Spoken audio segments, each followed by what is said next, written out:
over to Steve, the President of Cardiff District Law Society, shortly, but we're also joined by Nick Gallagher, who's CEO of the charity. He's going to talk us through fairly informal but some really useful updates, and this will be recorded so we can share it more widely, and I'd really encourage you to do that with members of your firm and colleagues within the industry. We will have time for a bit of a Q&A if anyone has any questions, or is looking for any other support that we can signpost you towards. So for now, as I say, if you just stay on mute for me, and I'll pass over to Steve. Thanks. Thanks, Emma. Very, very briefly, thank you, Nick, for coming to speak to us today. I think what we've just tried to achieve as with the Cardiff Law Society since the sort of crisis started is getting as much information as we can out to members.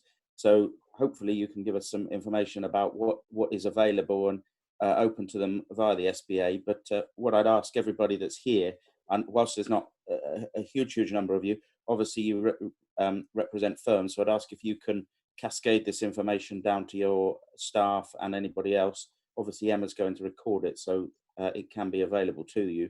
The other thing is, I know that the SBA has got a lot of information on their website, so hopefully, and I think Nick's going to go through that with us today, and signpost some of those things. So again, if you can even just signpost things to colleagues or anybody that you hear about that may need assistance, that would be great. But otherwise, I'll pass you over to Nick and let him give you all the information. That's great. Thanks, Steve. What I thought I'd do today is just quickly run through what the SBA is normally about, and the kind of level of help that we normally provide, but then move on to how we've had to flex the help we provide because of COVID-19, and just to show some of the resources and the financial help that we can provide. So just to remind you a little about SBA The Solicitors Charity.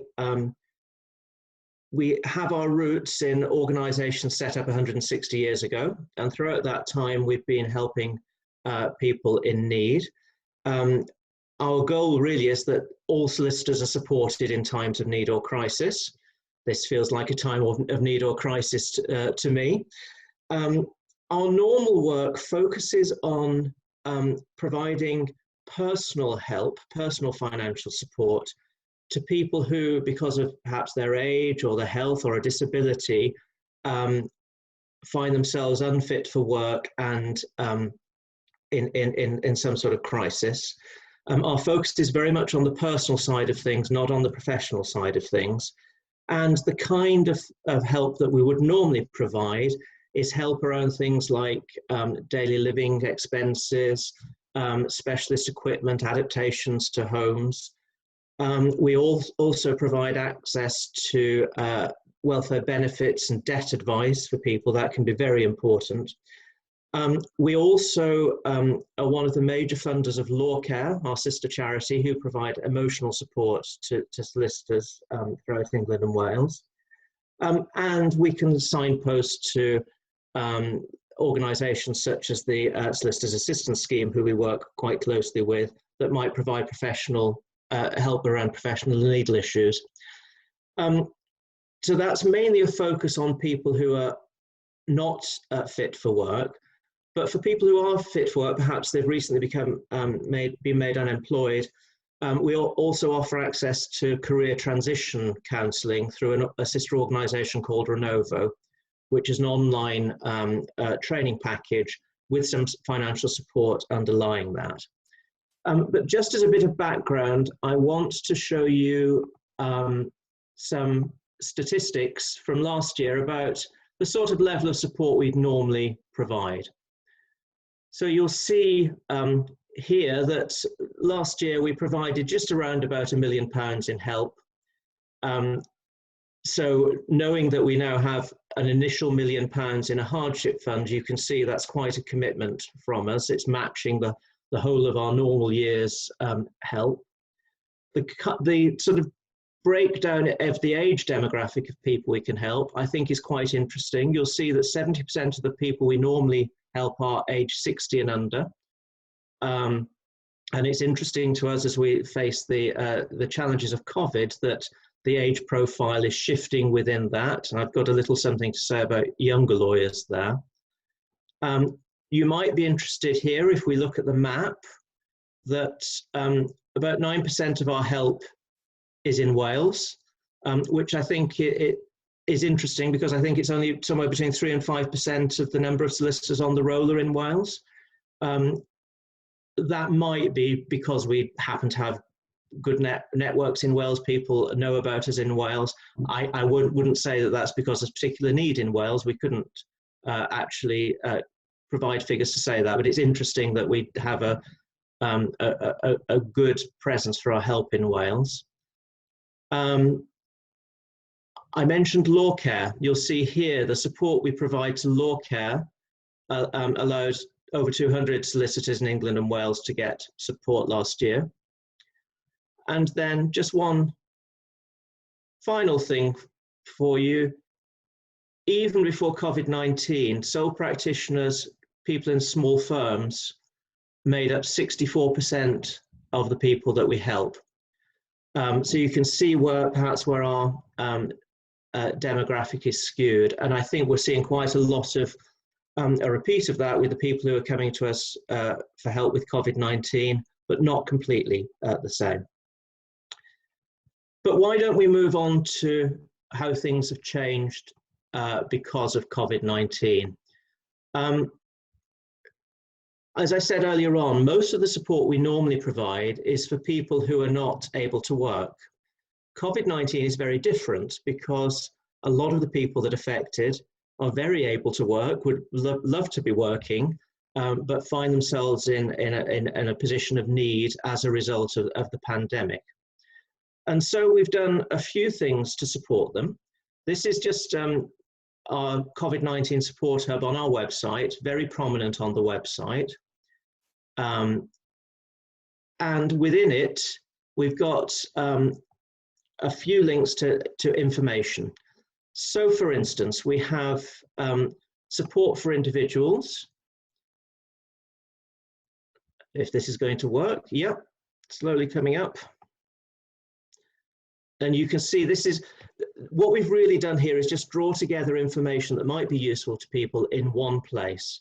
So there's information here about job seekers allowance and universal credit, but also to organisations such as Turn to Us that help people in financial hardship gaining access to welfare benefits, to the Money Advice Service, and also just gives a link to our normal service provision through our caseworkers, but also has links to the Self-Employment Income Support Scheme. So that links you straight through to the up-to-date information on that. We have put on the hub as well, though we don't provide support to businesses, we thought it would be useful for people if we gathered together the information such as the coronavirus job retention scheme information, small business grant funding, stuff about VAT and SSP, so a number of useful pieces of information there. On the even more individual side, we've also got a section here that looks at support to individuals, particularly around well-being. And it links that there are quite a lot of good materials on government websites and the NHS about COVID-19, keeping yourself safe and well, about mental health issues here, about how you might deal with concerns about other people's mental health. But also there are links here to law care that I mentioned and the Solicitor's Assistance Scheme. So if you feel you needed to talk to somebody because you needed a bit of emotional support, you can click there to go to the law care website and find the information there. There's a phone number as well. If you've got some professional or legal issues, and this was particularly the case earlier on in the crisis when people were very worried about their employment rights at the time when furlough was being talked about for the first time. There's a link here through to the Solicitor's Assistance Scheme. But taking you back again, we also now have our new personal hardship fund. And I just wanted to talk you through that. I'm going to click straight onto the fund website. As I said, the help that we normally provide is to people who are ill or have a disability, or perhaps are in need because of age and are on pensions. We needed to do something different for the COVID-19 pandemic, because, as I said, many of the people who will be in need would normally be working. And we have tried to focus the help that we provide in 4 areas, 2 of which are particularly proving to be particularly significant. But basically, we're looking to help people who are self-isolating and receiving only statutory sick pay. And that might be somebody who is self-isolating because they're showing symptoms, or because they're shielding because they're in a vulnerable group. Perhaps your employment status has changed because of COVID-19. Now, that might be that your firm won't place you on furlough, but has reduced your hours. Or it might be you've lost your job as a result of this. Or one thing that we are seeing is a number of younger lawyers who are perhaps coming to the end of a training contract, have ended one job, haven't started the new job has been pushed back, and their old firm won't take them back to furlough them. That's a theme that's emerging. So we can help there. And then also self-employed lawyers, which is becoming the biggest area that we're providing help with.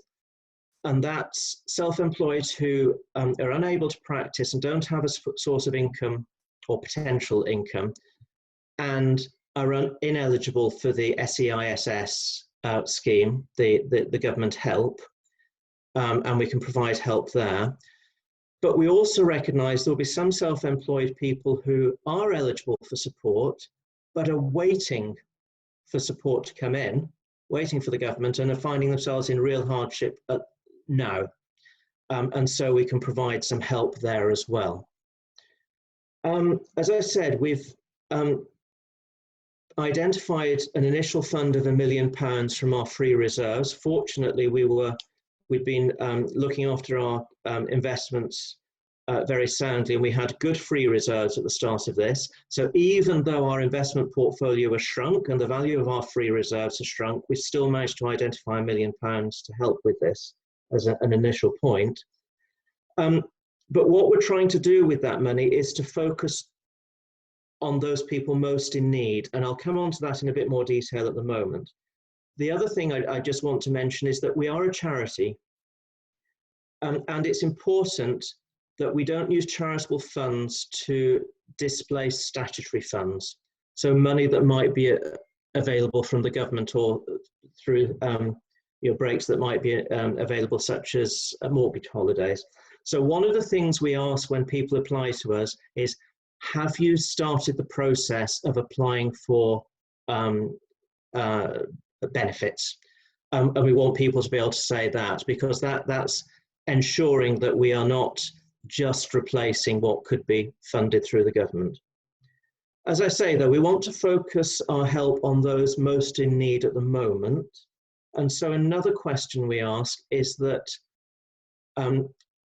your household has savings that are immediately available of less than £2,500.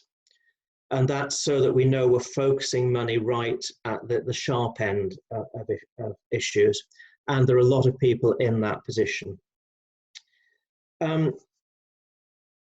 As I say, if you fall into these 4 categories, then we're certainly able to provide some help. We're looking to provide help for up to 3 months for most of the categories. If it's somebody who's waiting for help that's been delayed, then we're more likely to be looking at a one-off payment to tide people through until the government help clicks in. There is an application form on our website that I'll just take you through to now. It's You may look at that and think, blimey, 11 pages. Actually, not everybody has to fill out all 11 pages. It will take you through and take you to the pages you normally have to fill out. There are 4 initial questions that you need to be able to answer yes to. And that's, you're a current or former solicitor on the roll of England and Wales. You don't need to have a current practicing certificate for us to support you. That you fall into one of the categories that I've mentioned. That you've got household savings of less than £2,500, and you've tried to apply for help available from statutory sources. You can click yes to that. It will take you through collecting other detail. We will ask you to upload some documents within that, and that will be things like your identity, so passport or driving license and something with an address on. Evidence that you are in one of those categories. So for instance, a letter from your employer saying that you are not eligible for furlough and your hours have been reduced might be one example. If you're self-employed, it will be something like your recent accounts. But we also recognise that some people might not be eligible for support if they're self-employed because they haven't been practicing long enough. And so we ask for a narrative there of why you may not be eligible. And the form ends with us asking you to complete a statement of truth that just says that everything that you've shared with us is the truth, and that you are in hardship. But it's a relatively easy to fill out form. There is guidance on the website of the documentation you're likely to need, so you can get that ready before you dive in. If you have that documentation ready to upload, when you go, it's taking people around about 10 minutes to complete the form. If you have to go away and find the documentation and come back, then of course it will take you a little bit longer than that. So far, as of today, we've had between 50 and 60 people come to us applying for the funding. Of those, just over 15 have proved not to be eligible at this first stage, and that's largely because they have savings of over £2,500, or they haven't yet tried to seek out benefits. I expect many of those people will come back to us in due course.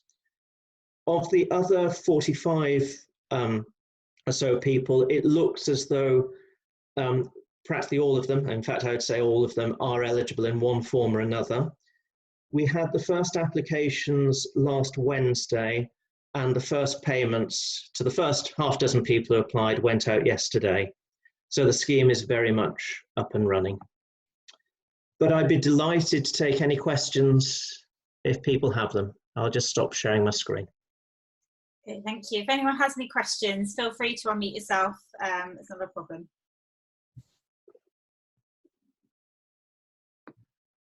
And there was silence.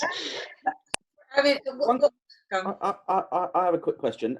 Just, I know that obviously the fund is available to. Sorry, the SBA resources are available to dependents of solicitors. That's right. Same with the hardship fund as well. The hardship fund is only for solicitors. Yeah. But if you're a dependent of a solicitor with support needs, then what I'd recommend is that you go and look at our normal route into support.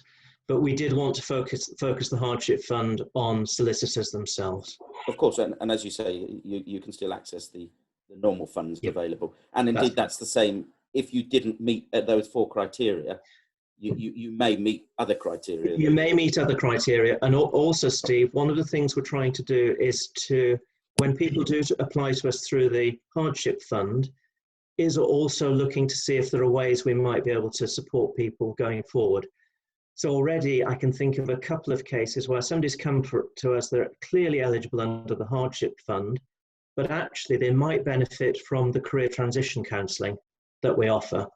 And so we're trying to put the stitch in that says, okay, this may not be the time to start doing that, but actually a couple of months down the line, would you be interested in doing this and having some support from us to do the Renovo training?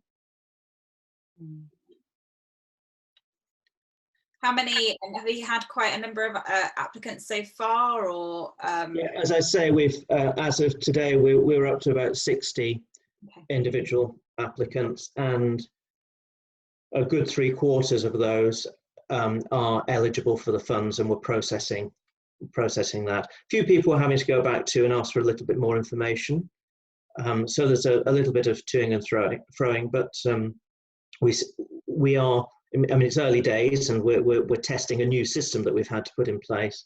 But as I say, the first applications came in on Wednesday, and payments went out to 6 of those people yesterday. I mean, it would be fantastic, wouldn't it, if, oh, sorry, was somebody trying to say, sorry.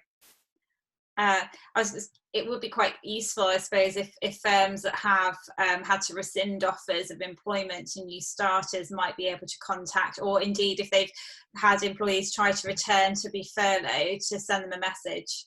Absolutely, and I think that's, we could see that there was likely to be a lot of interest from self-employed solicitors, but we've been interested that there's been a large handful of solicitors who've been caught between jobs and who need help.